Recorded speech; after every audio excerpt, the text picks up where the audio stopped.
புதுச்சேரியில் இடைத்தேர்தல் நடைபெறும் நெல்லித்தோப்பு தொகுதியில் வாக்குப்பதிவு அமைதியாக நடைபெற்று வருகிறது. புதுச்சேரி நெல்லித்தோப்பு தொகுதி தேர்தலை ஒட்டி இன்று காலை வாக்குப்பதிவு தொடங்கியது.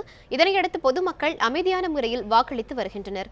வாக்குப்பதிவை பார்வையிட்ட முதலமைச்சரும் காங்கிரஸ் வேட்பாளருமான நாராயணசாமி தமது வெற்றி உறுதி செய்யப்பட்டுள்ளதாக கூறினார்.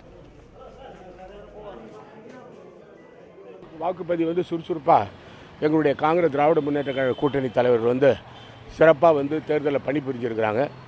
அதாவது வாக்குப்பதிவு குறைஞ்சபட்சம் 90% மேலே போகும்னு நினைக்கிறேன்.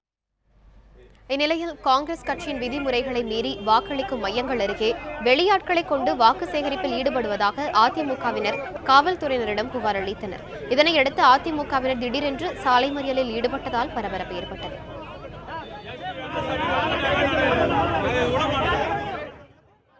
ஒரு பூத்து எல்லையிலே அந்த 100 மீட்டருக்கு அப்பால் நிற்க வேண்டியவர்கள் உள்ளே புகுந்து கிட்டத்தட்ட 50 பேர் 100 பேர் என்று அங்கே இருக்கின்ற காங்கிரஸ் சட்டமன்ற உறுப்பினர்கள் அத்தனை பேருமே ஒன்றாக திரண்டு போய் அங்கே வாக்காளர்களை மிரட்டுகிறார்கள்.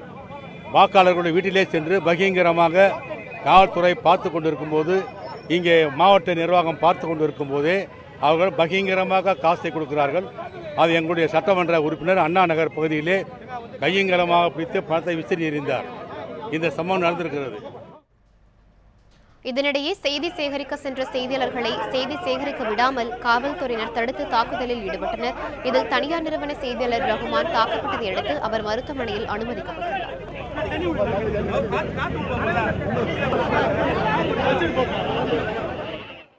இன்று காலை காமராஜர் சாலையில் செய்தி சேகரிக்க சென்ற செய்தியாளர்களை காவல்துறையினர் வன்மையாக கண்மூடித்தனமாக காட்டுமிராண்டித்தனமான தாக்குதலை நடத்தியுள்ளனர். இந்த தாக்குதலில் 10க்கும் மேற்பட்ட பத்திரிகையாளர்கள் காயமடைந்துள்ளனர். தனியார் தொலைக்காட்சியினுடைய ஒளிப்பதிவாளர் செய்தியாளர் புதுச்சேரி அரசு பொது மருத்துவமனையில் அனுமதிக்கப்பட்டுள்ளார். இந்த செயலை புதுச்சேரி செய்தியாளர் சங்கம் சார்பில் வன்மையாக கண்டிக்கிறோம். இதற்கு காரணமான காவல்துறை அதிகாரிகள் மீதும் காவலர்கள் மீதும் புதுச்சேரி அரசு உடனடியாக நடவடிக்கை எடுக்க வேண்டும் என்று புதுச்சேரி செய்தியாளர் சங்கம் சார்பில் வலியுறுத்துகிறோம்.